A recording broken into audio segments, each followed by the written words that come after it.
सर्वांना माझा नमस्कार. माझे नाव रेणुका निश्चिखंडे.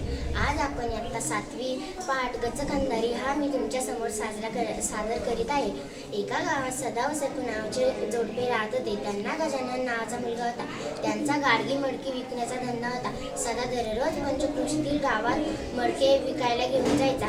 एके दिवशी कधी कधी त्यांचे मडके शिल्लक उरले की तो आपल्या ओळखीच्या घरी ठेवायचा आणि गाढवावर बसून घरी यायचा. एके दिवशी सदाला आपल्या शेजारच्या गावाला जायचे, मडके घेऊन विकायला जायचे होते. त्या दिवशी तो सकाळी त्यांच्या गावात खूप पाऊस पडला. पावसामुळे त्या पावसात त्यांना एक वाघ सापडला होता आणि तो वाघ सदाच्या घरामागील एका खिंडात लपला होता. तो सदाचे व सखूचे बोलणे ऐकत होता. सदा सकाळी लवकर उठून पटापटा आवरले आणि सखूने त्याला भाकरी व चटणी बांधून दिली. सदा अंगणात चप्पल घालायला जायचे तर झिरकून गजा बाजीवरून उडी मारून त्याच्याजवळ आला आणि म्हणाला, बाबा मला यायचे. तोच सदा म्हणाला, नको वाटेत कोल्हा असतो, तो तुला खाऊन टाकेल. गजानन म्हणाला, नाही मला काय भीव नाही वाटत, मी येतो. मग सदा म्हणाला, अरे बाबा तिथं वाघ असतो. गजानन म्हणाला, नाही बाबा मी येतो. मग सदा म्हणाला, अरे वाटेत अंधार झाल्यावर गचकंदारी येत असते. ती गचकंदारी खूप डेंजर असते. ती वाघाला आणि सिंहाला एका घासात खाऊन टाकते. तोच गजा म्हणाला, नको मी नाही येत. तो त्याच्या आईच्या मागे जाऊन लपला. तुम्ही जा.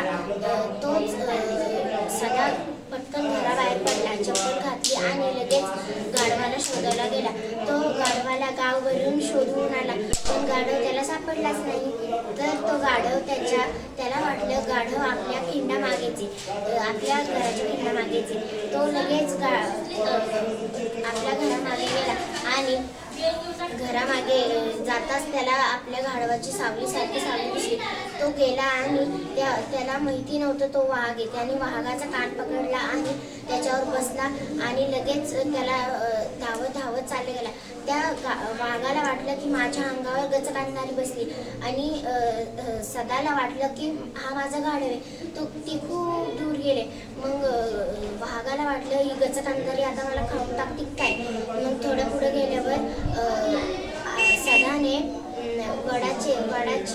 वडाचे झाडाला बघून त्याला समजले की एक गाढवाचा रंग राखाडा असतो आणि हा पिवळा आणि काळे चट्टे हा वाघ तर नाहीये.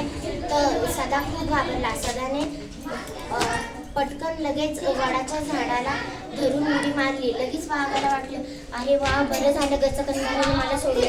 वाघ पुढे पळाला आणि सदा झाडावर चढला.